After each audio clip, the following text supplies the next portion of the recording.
Get to that. We're going to get to that. So tonight, I have the privilege of talking to you about this idea called career attachment. And I'm going to talk to you about, are you in control of your career or is it in control of you? Now, as an engineering life coach, my mission, my purpose with Deliberate Doing is to help engineers and other technical professionals defeat career despair. And career despair can come in all different forms. It can be, I kind of like what I'm doing now, but I don't know what I want to do next. It could be, I don't like my job, I don't like my employer, and I don't know what to do next. It could look like, there's got to be more to life. I just don't know what I want to do. So career despair can come in all kinds of forms, and it also includes a layoff. What do I do next? So that's what I solve for people. That's what I do. Here is my short outline for tonight.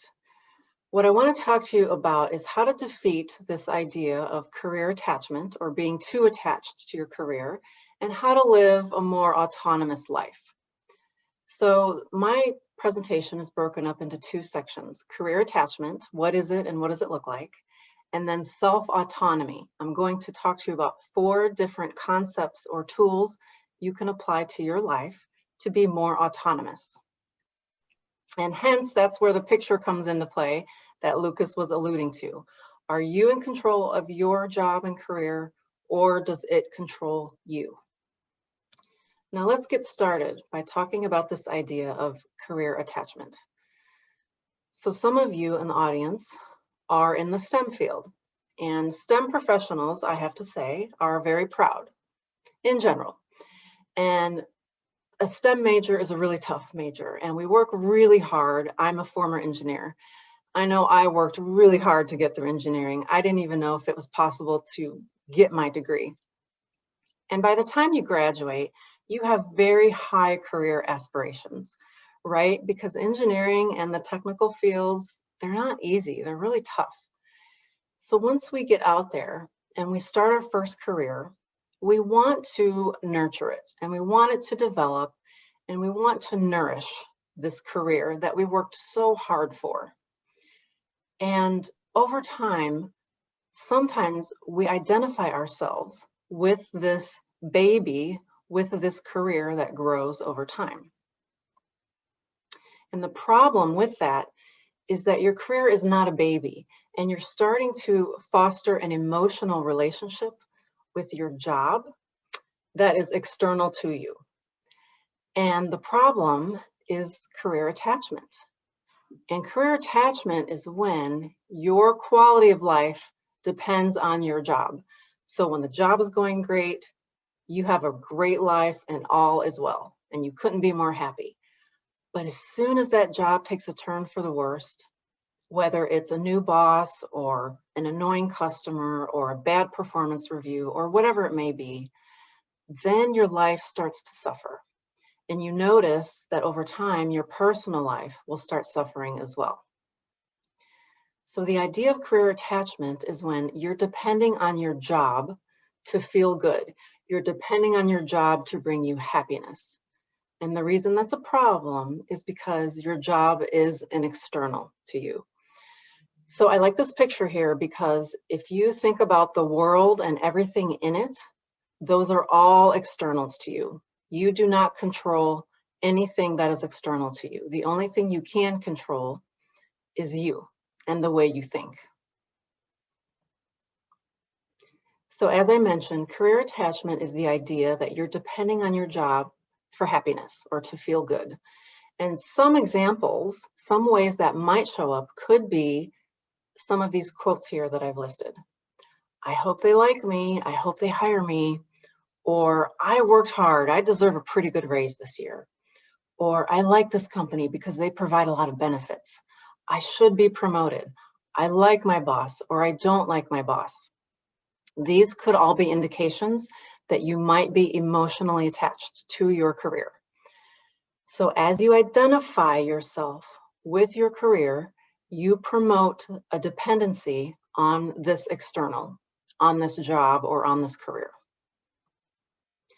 Now, attachment to your career could result in some of these things that I've listed here.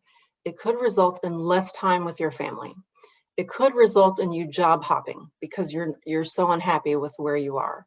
You could resent yourself, or you could resent your employer. You could question yourself and maybe wonder, did I go to school for the right degree? Did I go to the right school? Am I working for the right employer? It could lead to burnout. It could lead to you quitting, or it could lead to things that are worse. And believe it or not, your physical health could suffer if you undergo enough stress in your life.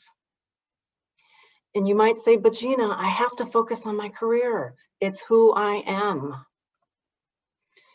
And what I want to caution you is to avoid blending your self-identity with your job identity. Those are two very different things. And I'll talk about those more in detail in a few moments in section 2. But I like this picture here of the blender because I want you to try to think about this blender in terms of, how does this apply to me? Am I blending my personal identity with my job identity? And when we do that, we set ourselves up for failure or resentment or anger or stress or other negative emotions.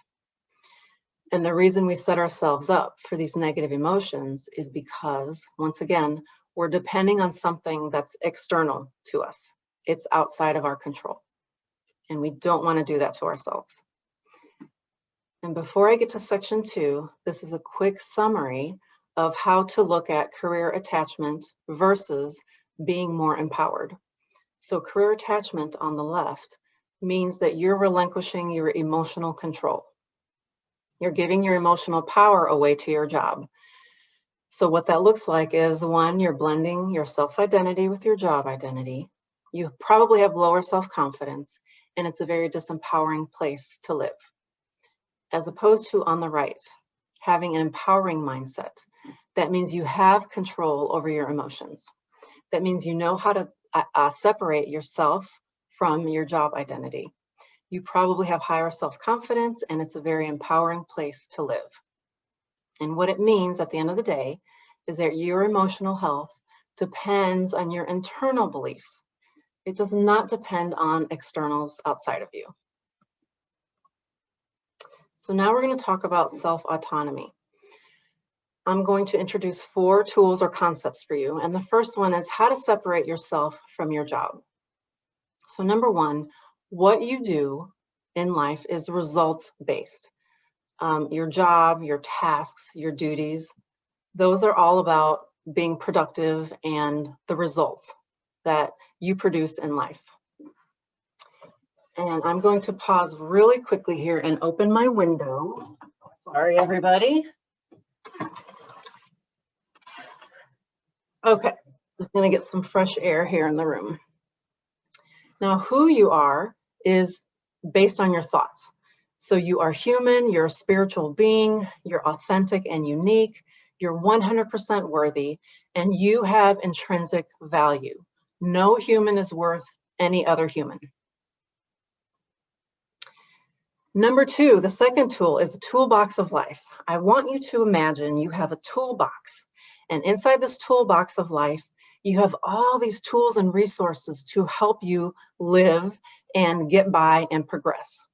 And in this toolbox includes education, salary, your network of people, your resume, lessons you've learned, your experiences from the past, and your brain, which, by the way, is the most powerful tool you will ever own on this earth.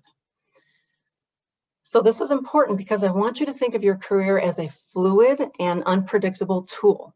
It's simply a tool you're going to use in life. A career is not a worthiness indicator. I can't stress that enough. It doesn't matter what kind of career you have. It doesn't matter what kind of title you have. That is not an indicator of your worthiness on earth, because we're all human. We all have intrinsic value. Now, the next concept I want you to think about is inside your Toolbox of Life is your Employability Vault. And inside of this vault are all of the tools and assets and hard skills and soft skills and things that you own that make you unique. These are all the things that can show an employer you have value. This is what you bring to the world. So when you have a few moments on your own, I want you to think about what your own employability vault looks like. What are your hard skills? What are your soft skills, or sometimes they're referred to as power skills? What are your personality traits that bring value to your employer? What kind of work ethic do you have? What kind of emotional intelligence and emotional maturity can you bring to the table? How can you think about yourself as an authentic being that has something very unique to offer? Because each and every one of us is unique. So the Employability Vault is all about digging deep and finding your authenticity. And the great thing about your Employability Vault is that it always has your back. When times are going great, when times are tough, perhaps you're grappling with a layoff or whether or not to leave an employer, you always turn to your Employability Vault, because that is what is going to help you take the next step in your life. So my recommendation is to consistently strive to put things inside of this vault, because it will always have your back, even when your employer doesn't. And the last tool I want to talk to you about, I have to mention self-confidence. This is probably the most common thing that I see people struggle with in their careers. People want more self-confidence, but they don't necessarily know how to build more. So self-confidence, first of all, is a belief in yourself. It's believing in yourself despite anything that happened in the past. It's the ability to back yourself up. It's the ability to make decisions and back up those decisions, and to admit when you've made a mistake. If you can admit your faults to other people, it's a wonderful skill. Self-confidence includes loving yourself for who you are, exactly for who you are, and not having to change for anything or anyone, and accepting all of your flaws. And self-confidence also, bullet number 4, means that you're okay if others don't like you. And sometimes that's a very difficult thing to do. But I want you to realize not everybody in life is going to like you. And the more you put yourself out there, and the more you show up in life, the more haters you might have. And I'm here to tell you that's okay. If people hate on you, they're not your kind, and that's okay. Not everybody's going to be. And what I've included here on this slide is my favorite definition of self-confidence: the willingness to feel any emotion. So emotions can't hurt us. As much as we hate feeling, let's say, shame or humiliation or embarrassment, they're not going to kill us. If you can lean into negative emotions, if you could learn how to embrace them, that will make your self-confidence skyrocket. What I want you to know about self-confidence is that it comes from who you are. It comes from your thoughts, in other words. It does not come from what you do or the things you produce or all of the accomplishments that you may create. So that might be a very different or unique way to view self-confidence, but I want you to think about it when you have a few minutes on your own. Self-confidence is all about what you think about you, and it's all about your own self-worth. So it comes from up here. And here is my conclusion slide. These are some of the big takeaways that I've taught you tonight. Number 1, when you depend on externals to be happy, you're setting yourself up to be unhappy. That's how that works. Number 2, I taught you that job description is not self-description. They're two completely different things. Number 3, I've taught you that self-autonomy really is what provides your job security. You don't get job security from your job. You don't get job security from your employer or from your industry or from any other external. Job security comes from within. And I'd like to leave you with this quote here on the bottom. It is not your job's job to make you happy. And this is one of my favorite quotes because I wish somebody would have told me that back in the day when I was still a student and when I was starting my career. I thought it was my job's job to make me happy. And I was sorely mistaken, and I suffered for it. With that, I would love to say thank you so much for joining me and Lucas tonight. My website is deliberatedoing.com. On my website are many free resources. I have a lot of free videos and old webinars that I've recorded.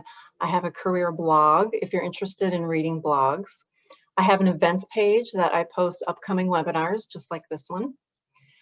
I always offer free career strategizing. If any of you are sitting there and you're thinking, well, you know, some of these things that Gina talked about really resonated with me, and I want to build my self-confidence, but I don't really know how, or I'm struggling at work right now and I don't know what to do about it. All you have to do is let me know, and we'll set up some free sessions and we'll do a deep dive into what's going on. I have a monthly newsletter sign up on my website if you're interested in being kept up to date on my upcoming webinars and other self-help material. And I also have a course that I teach. It teaches life skills and people skills. It's called Overcoming Career Constraints. And the very first class is actually recorded and it's available on my website. So I would encourage you to check it out. And the course is all about how you can build yourself a foundation to be able to go out there and create a great job for yourself. You can reach me at gina@deliberatedoing.com. And that being said, I'm going to stop sharing my slides. And what I'm going to do now is I'm going to make you, Lucas, the host.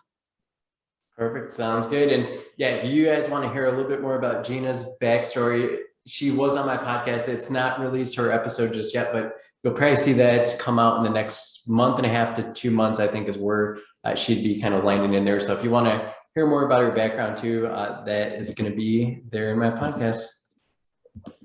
And so definitely you guys can start typing questions in for Gina, questions in for me, and we will tackle it as soon as I wrap up my portion of tonight's presentation. Are you in control? It's pretty cool how Gina's talked about you being in control, because I feel that's the exact same thing for your financial situation.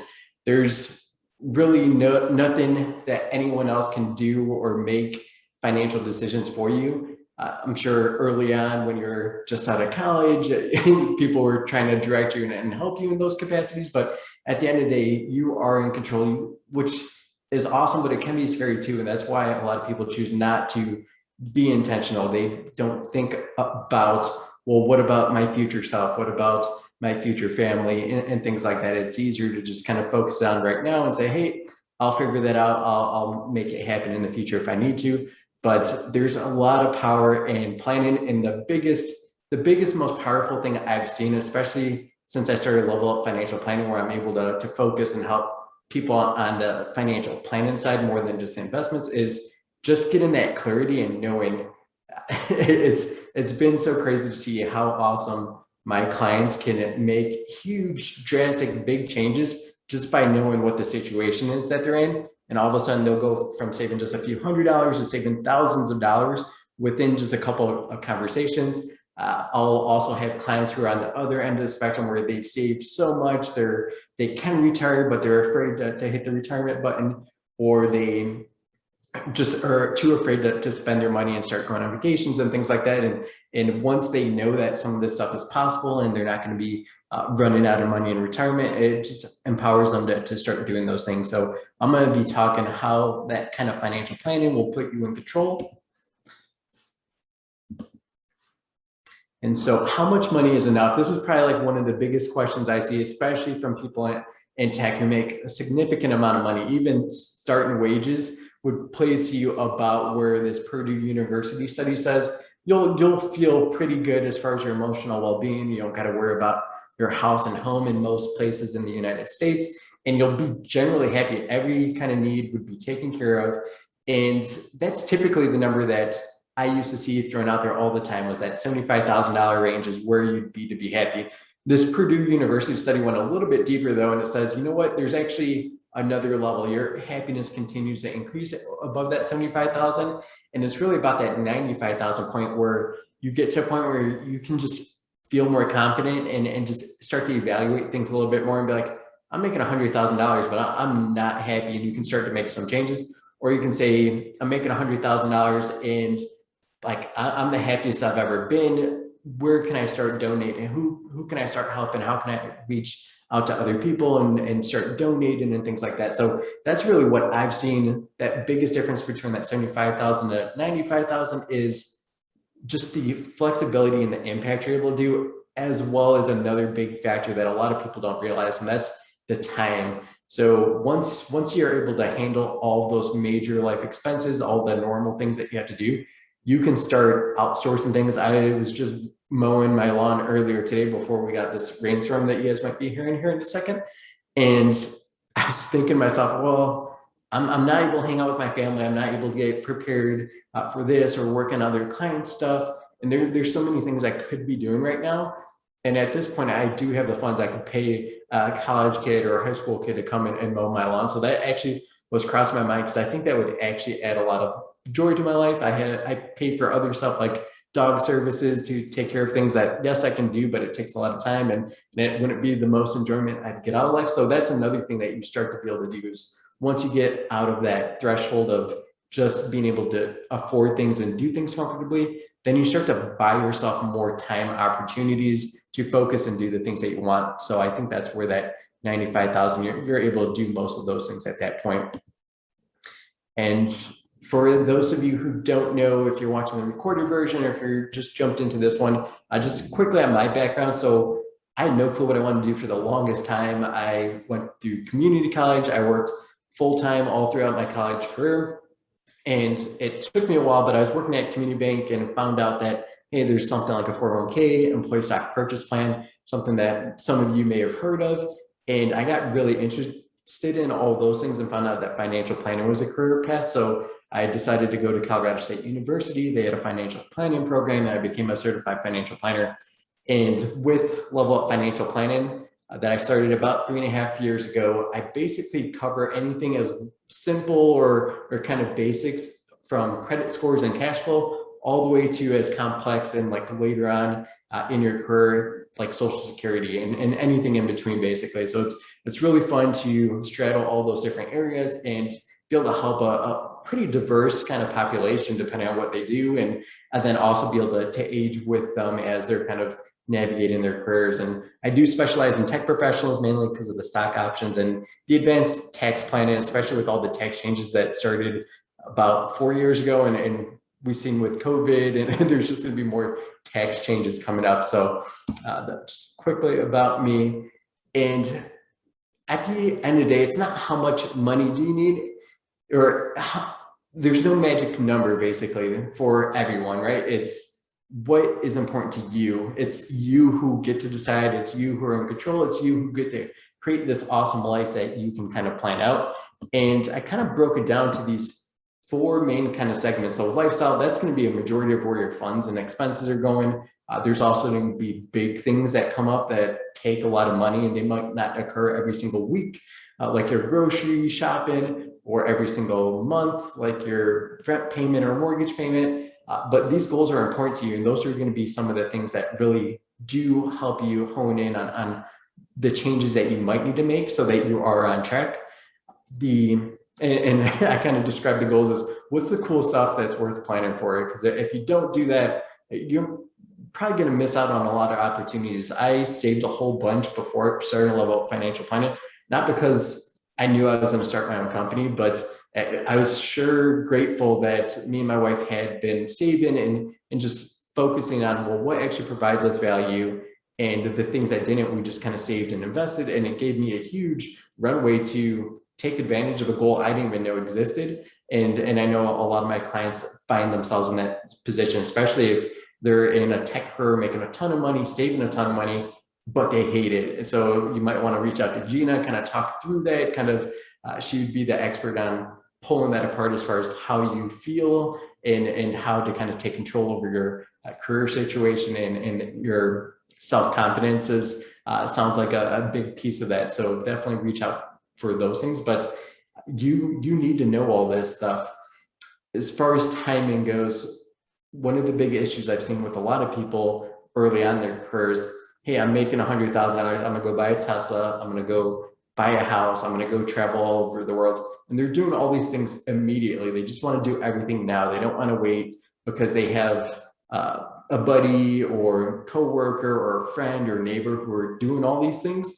And so they're tying the stuff that they want to do to those things. And they're seeing all these different people, even though these different people have their own time pass. They're not doing everything all at once. But if you see this neighbor going on vacation, you see that neighbor buying a new vehicle, all of a sudden you want to do both, and you want those both to happen at ASAP. And so timing plays a huge impact, especially when you start to talk about compounding effects and what those things play out over time. And then resources. What different tools are you going to be able to use as resources to kind of build these things out? And so I'll dig into these things in more depth as we go along. And so what kind of life do you want to create for yourself? And these are going to be the big pieces. Housing's a big chunk of it. Usually a lot of times people will make a really aggressive house purchase and all of a sudden they become house poor and they don't have emergency savings. That's kind of what we saw back 2007, 2008, 2009, when there was that house crisis, financial crisis, where everyone had so much money tied up in their house and they couldn't afford the mortgage payments as soon as they became unemployed. And so you definitely want to keep a more balanced life. You want to make sure that you focus on the things that are important to you, not the things that are important to your parents, not the things who are important to your friends. If you have a significant other, yes, you do want to weigh and factor in what's important to them.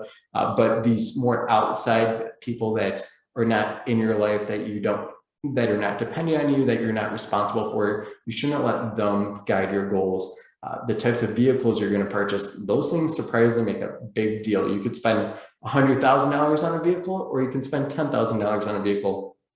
I can tell you which one gives you a lot more flexibility for early retirement, which one gives you just a lot more flexibility to do a lot of other fun stuff. But if the vehicle is the most important thing to you, just be aware of that. There's no right or wrong to any of this. It's just making sure that you're building out this plan and understanding, well, what's important to me? Because a lot of people don't do that. A lot of people just say, hey, I'm just going to focus one day at a time. I'll just spend my money because I have it, whatever's in my checking account. I'm not going into debt. I'm not building up credit debt, but I'm also not saving and I'm not investing. So you might be doing better than some people, but you're still not going to be on track, especially if you're living a lavish lifestyle and all of a sudden a pandemic hits or something else where you just kind of, unemployment's not going to provide you $100,000 income. I guarantee that. Food's like one of those crazy things where it could be very low or it can be ridiculously high depending on what type of lifestyle you're living there. And then there's the style with what types of clothes you wear. If you're buying designer handbags, shoes, glasses, hats, whatever, but they basically can make anything now, right? And make it super expensive. But at the same time, you can also get a very lower end type of lifestyle. You can go to the gas station and get like $1 a pair of sunglasses if you needed something to protect your eyes. So there's all these things have wide ranges, and it just comes down to the lifestyle. You want to create what's important to you, and then the tech side of things. So that's where a lot of money, a lot of lifestyles changed over the years because everyone wants a new cell phone every single year. Well, those have gotten really expensive. New computers every year. Yes, you probably need one for work, but these things, if you're always constantly replacing them, they're taking a lot of those resources that we talked about. This is really what's going to move the needle for a lot of people. So if you're saying, well, I've always wanted to travel, but I just can't find the money. Well, let's talk about it. What does that travel look like? What kind of feeling do you want that to be? And then you're going to be able to identify those types of things. I had an error when I was building this and it didn't save it. But the travel for what type of thing that you want to be, just kind of visualize what that is. Are you going to be sitting in the sand, sipping a mimosa? Are you going to be climbing some Rocky Mountain walls or somewhere else in China? Like visualize these things. Those are going to be super powerful to actually get you to start making changes. And if it's important to you, we'll start saving for them specifically. Don't say if there's money left when this time comes, because there's never going to be money left if you're not being intentional and putting away for those things. Big expenses, that could be home remodels, it could be purchasing your first home, it could be college, savings accounts. Then retirement's a big one. Retirement is the biggest one that people put off though too, because that could feel like it's so far away. Sometimes even when you're in your 50s, it feels like it's far away and you still have a ton of time. But in reality, you only have a handful of years left to really start socking things away. And the biggest issue with retirement is you could live in retirement for 30 years. And so that's a long time to make your funds and resources last. The biggest fear of anyone once they get to that retirement phase is that they're going to run out of money. So keep that in mind. If you think retirement's not a big goal or a big issue at this point, at some point in the future, your future self is going to be freaking out if you don't do what you need to. And sometimes there's a big goal. Maybe there's just a different career path you want to pursue, different hobbies that are important to you that you want to start diving into. Well, maybe you want to be able to retire sooner or live off of a lower income. You're not going to be able to know what these things are unless you actually talk through this either with yourself, check in with yourself, start planning out, or with your significant other and family. So timing matters. It matters so much. And I mentioned that some people try to do all these things at once. If you're working in tech, there's a high probability you can do practically anything you want to do. There might be crazy things like the travel to the moon or wherever Jeff Bezos is going here shortly. But most normal things, most cool things that anyone could ever want to do. If you're in tech, you could probably afford those things. You just can't do them all. You definitely can't do them all at once. And I like to think of this, if you remember either Christmas or your birthday when you just get tons and tons of gifts and presents, what happens? You probably pinpoint like one or two that actually you're able to enjoy, and the rest kind of get shuffled aside, don't ever get used, or you don't really get the same amount of value out of those things. It's the same way when you just kind of pile everything on in life. If everything big in your life happened to you when you were 25 and nothing ever happened to you again, yeah, 25 probably was an exciting year. It was probably an exhausting year though, and you probably weren't able to enjoy it. So it's more fun. You're able to enjoy life more if you have these big things that are important to you, that once you get to them, you're able to enjoy them. And then you can think about, well, what's next? What's another cool thing that you can look forward to there? And another thing on time, and this is compound interest. So how long does it take for your money to double? There's this cool rule that you don't have to be a math wizard to know. All you have to remember is the number 72.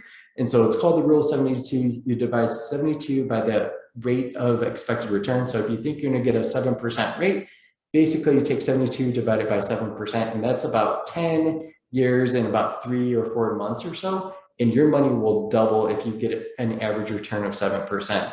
And so someone in their 50s that they're just starting to invest at that point, well, they're not going to be able to double their money that much before they retire. But if you start in your 20s, if you start in your 30s, there's going to be plenty of time for your money to double and compound it and continue to work for you. And that's going to be super important because, like I said, retirement, hopefully, if you live a long and healthy life, is going to be 20 to 30 years pretty easily at that point.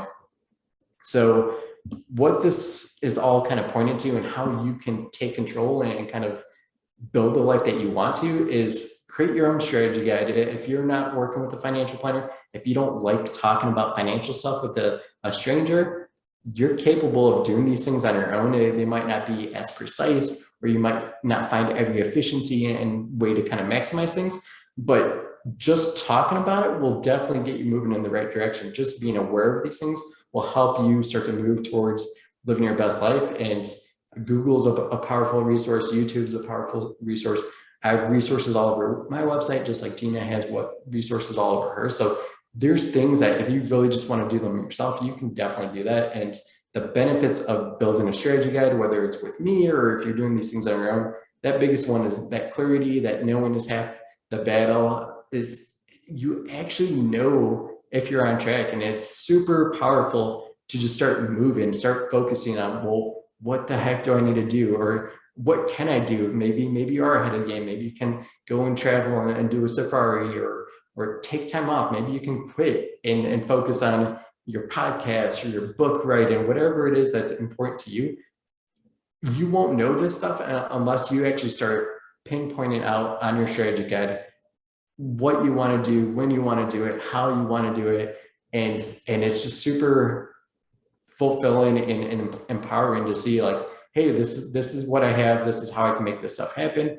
And you're able to focus on those things, and it gives you a lot of confidence to take that first step. And then once you take that first step and you're like, this feels pretty awesome, you just compound and start to level up and build a lot of momentum to just bigger wins and more exciting things in the future. And something that may have always stressed you out, like finances, starts to become like a really locked down point of your life where you're like, I'm good there. Like, I don't even have to worry about that. I get to focus on things and stress about other stuff in my life if you want to stress about something else, but you get to focus on what you want to. And so that's really where a strategy guide comes in handy. I mentioned retiring early, and that's a popular question I get. Usually it's super young people. Usually it's people that are not willing to actually do the work to retire early. But if you have the question of, hey, can I retire early? You definitely can. There's a lot of people that do it. And the biggest thing is you want to start as early as possible. You're going to use that time and that compounding effects to your benefit. You need to save a ton of money. I'm not talking the 3% match with your 401k. I'm not talking even 10%. You're going to be wanting to save 30 to 60% of your income, depending on when you start and when you get going, how much income you're making. And that's how you can retire early. And it means that your life is not going to necessarily look like your coworkers who are not saving 30% or 50%. They are doing the bare minimum. They're going to be doing things that you might not be doing. And that's the lifestyle they want to create for themselves, or they just didn't have that intention or thoughtfulness to kind of plan ahead. But yeah, just be aware, it's definitely possible. You just take sacrifice. It takes a lot of intention. And the cool thing is, and I've a client who wants to kind of start moving towards this possibility of retiring early. And one of the momentums for that is he has a friend that actually did that. And he's like 30 years old and he's retired now, but like their lifestyle's totally different. So we're gradually moving them towards that type of lifestyle. And meanwhile, the other person had been living with his parents, not really having to fork over for rent or mortgage and all that stuff. And that's a different lifestyle. He got really clear way back when in his 20s that this is how we want to do things. And a lot of the stuff is habit building, as I'm sure that self-confidence and a lot of stuff Gina talked about is these are exercises, things that you want to work on, and you will build up the confidence. You'll flex those muscles and build those muscles of whatever it is that you focus on and start to build. And you definitely want to have a plan, because the biggest thing I see from do-it-yourselfers, people that are like, hey, I'm going to do this all myself. This is what I have. How does it look? Most likely they're just being super generous. They're going to get a 30% return on the stock market every single year. Probably not. I would not count on that. And as far as being a plan, you want to stress test things, not try to make them look as awesome as possible, because you're going to be super disappointed if those things don't play out, or if you are able to retire, but it's only for 10 years. And then all of a sudden you're jumping back into the workforce after a 10-year just retirement of doing nothing. You're going to have a tough time breaking back in. Forgetting about inflation, the cost of stuff goes up. It tends to double every 20 years or so. So you want to reflect that in your plan that, hey, 20 years from now, things are going to be costing twice as much as they are now. That means $1,000 in the bank today is only going to be worth $500 in about 20 years. So that's another reason why a lot of people don't like leaving a lot of money in their savings accounts. And not having a proper tax plan, there's a lot of cool things you can do if you're willing to save. And if you are able to retire early, that you can do backdoor Roth conversions, all kinds of things to kind of navigate the medical insurance side of things from a tax plan standpoint. So there's so many cool things you can do, but a lot of people don't do it. And they probably waste a few years that they could have retired earlier just by being more efficient with those types of things. So that wraps up my end of the presentation. Obviously, I hope you pulled at least one nugget from mine, one nugget from Gina's, and you guys are able to kind of take that and start building. There's resources. I'm all over social media. So whatever one is your flavor that you enjoy, feel free to reach out, interact with me, check out the free content. The podcast season 3.0 is going to be dropping tomorrow. So I'm excited. That's been one of my most favorite ways to create content, because I meet awesome people like Gina. Gina is able to bring awesome ideas, and then it allows us to collaborate on events like this. So thank you everyone for joining us. I know we're excited to answer any questions you have. And I have a couple for Gina too. So I'm gonna stop sharing my screen. And I have a couple for you too, Lucas. That was great, thanks. You know, what really stood out to me, and again, for the audience members, if you have any questions, please type them in. But that slide, the 60 to 75K satisfies emotional well-being, and 95 or higher satisfies happiness. That has me really curious. Based on your experience with your clients, Lucas, what do you have to say about those statistics? Yeah, so, and that's a great question. I usually throw this in when I'm talking about those types of statistics. I know quite a few people. I actually have a few clients who I work with that have lower income levels, and they're set to retire way easier, way better than some of my higher earners. I have clients earning, well, I have one client that's earning a ridiculous amount, but like that average end on the upside is like 250,000. And it's tough for them to actually be able to retire, because their lifestyle and their goals are just so big, so enormous, where someone with $60,000, they're like, I have my car, I have my kids are fed and stuff. They're not going to be going to any Ivy Leagues, or if they are, I'm not paying for it, so I'm not going to stress out about it. So it's just, they're very clear and intentional with what matters to them, and they're just as happy, if not more, than some of my higher earners, and they're on better track. And yeah, there's a lot of times where I see people earning a high amount where they're not happy, whether it's career wise or something else going on. Maybe they're just not managing their money right, so that's adding a lot of stress. So money is not an instant kind of situation. It's kind of what you mentioned, Gina, with the career aspect of things, where they focus on a lot of external stuff, and really the money is an external thing that can drive happiness, as some of those studies show. But at the end of the day, if you don't know how to operate and kind of understand yourself, and that's why there's great that therapy is finally starting to become like destigmatized as much as it used to be. I know a lot of people that do it and are way better off, and I've never heard anyone that said that they see a therapist and they haven't had a great experience or kind of understanding of how they work.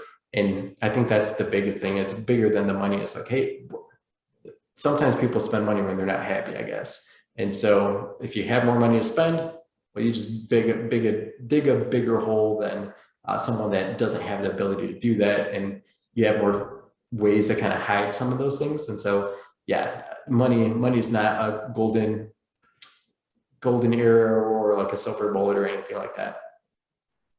Yeah, absolutely. Spending money can be an emotional outlet for some people.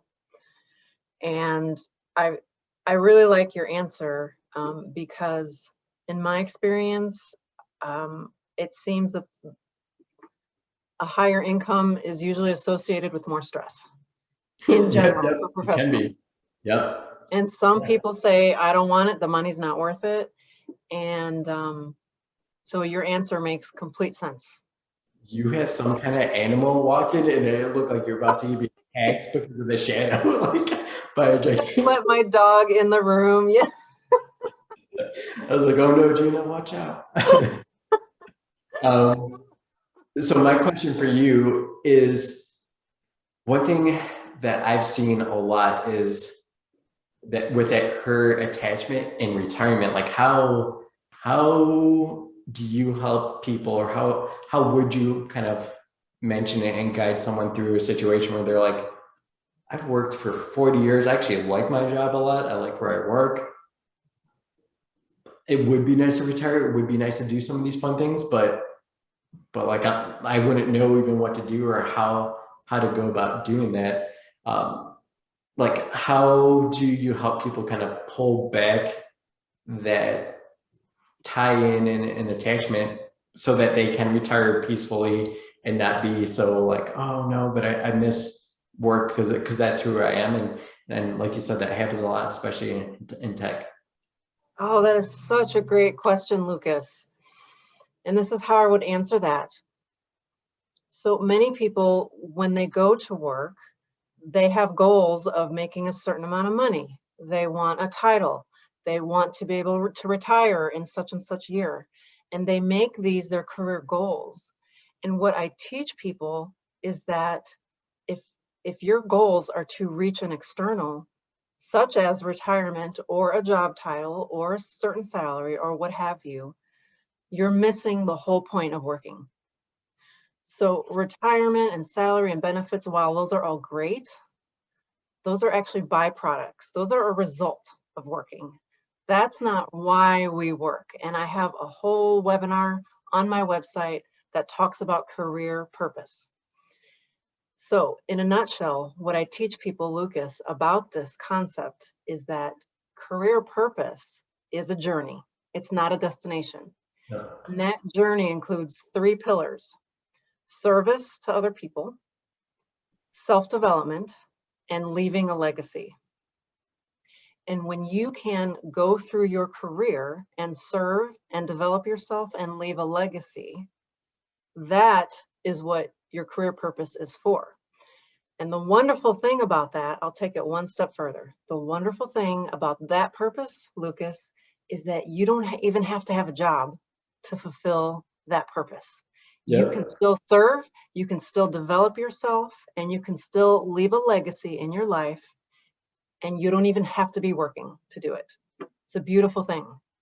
Yep. And I've seen that a lot of times people who are too attached definitely have that issue, but then the ones that are not attached are like, nope, I go and do that, but then I go and volunteer to get that stuff, like, and get that kind of part of my life and joy and purpose. And that's something that a lot of people are able to transition to when they retire. That's where I see a lot of people successfully make that transition is, oh, all of a sudden they're volunteering for a Habitat for Humanity, and they get kind of all those 3 components that you mentioned, and it helps with that kind of transition. Leo asked you a question. I don't know if you see it in the chat. Okay, here's a question. Gina, how do you help people who are recovering from career attachment and realize they were in the wrong career altogether? Oh, that used to be me. Yeah, Such a good question. I thought I was in the wrong career altogether. I was so disappointed when I graduated with my master's degree in mechanical engineering at that point, because I thought, I don't want to be in engineering. Like, now I've got 2 engineering degrees and I don't want them. What am I going to do? It was a very low time in my life. So how do I help people that are recovering? So first of all, what I would say is there is no right or wrong career. We in our society tend to put a lot of emphasis on right or wrong. What's my right career path? What's my wrong career path? What's my right major? What's the wrong major? So it's not about right or wrong, but rather it's about, how does this decision fulfill my values? And in order to be able to answer that question, you have to know what your values are in the first place. And that requires you knowing who you are. And Lucas is smiling here, but I would say a lot of people don't take the time to kind of step back and zoom out of their lives and ask themselves, who am I really, and what are my values here? So when you think about a career, a decision as far as what you want to do next in your career, don't think in terms of right or wrong. And again, there's a whole nother webinar on my website about career path. It's not about right or wrong career path. It's about, how does that decision fulfill your values? And if you find that a decision or a career does not fulfill your values, there's a lot of value in knowing that, right? Yeah. It doesn't mean you're a failure, and that doesn't mean you made the wrong decision. All that means is that you've gained information, and information is power. How are you going to use that information to further yourself in the future? Lucas, I'll let you chime in because you were smiling. No, I was just going to say, like, that's again, like with the financial planning and kind of building your best life, like too many people are just focused on well, tomorrow or today, and they don't ask themselves any questions like about the future, what's important to them. We get so sucked into just other people that it's hard to rip out what actually matters to me and not just something that I saw that was super important to somebody else. And yeah, whether it's your career or just anything in your life related, I think it just comes down to people need to hit the pause button sometimes and ask themselves those questions, a whole bunch of questions. And it's really cool what comes out when those questions that are not typical, not like, hey, how are you? Like, yes, you can dig deeper with those things if you want, but like asking a question that someone's never been asked. Like I asked one of my clients, and I asked all my clients this. So like if you were to pass away today, like what is going through your mind? Like what are you thinking about? What do you think about like your life that you've had? And she's like, oh my God, like I was so hard on my mom, and like this person's a mom now. And she's like, I need to call my mom as soon as we get off this thing and just kind of apologize to her or whatever. And like if you're asking yourself questions that you've never asked yourself or you've never thought about, and actually give yourself space and time, it's not like a 5-word answer or a 5-second answer. Like take time to think about these things and then allow them to change too. Just like allow your career to change, something that you know in the decisions you're making that's based off the information you have now. As you mentioned, you'll figure things out and start to fill in like, oh, that's a no for me. Glad I know that I'm not going to waste any more time or energy there, and now I know I can look elsewhere. So it's just kind of cool to see, like, again, and that's why I wanted to have you on my podcast. That's why I wanted to team up on this, is there's just a lot of overlap with just thinking about life in general. Yes, lots of overlap. And I'd like to address the first part of the question. How do you help people who are recovering from career attachment? So what I would say to that, and in a nutshell, is that it's okay to nourish your career. It's okay to want to see it thrive. Where we get ourselves into trouble is when we have that emotional attachment to an outcome, when we expect certain things, when we think things should be a certain way and they're not. We cause ourselves a lot of pain and a lot of agony unnecessarily. So instead of having an emotional attachment to a certain outcome with your career, instead, what I would suggest is that you think about your career purpose. In other words, how can you serve? How can you develop yourself? How can you leave a legacy? How can you do those 3 things? Do them to the best of your ability, and then just let the outcomes be whatever they are. That's my suggestion for that. And if you'd like to talk about that further, of course, you could send me a note, gina@deliberatedoing.com. Those are really great questions, and trust me, I've been there, done that, and it's painful. Perfect. Any other questions for Gina or myself before we jump off? And yeah, if they're private questions, definitely reach out to us respectively. I do like that comment. Yes, that was a very ominous shadow. Yeah. Yes, that was. I tried to keep my dog out of the room, but she was getting anxious, so I let her in. Yeah. So I think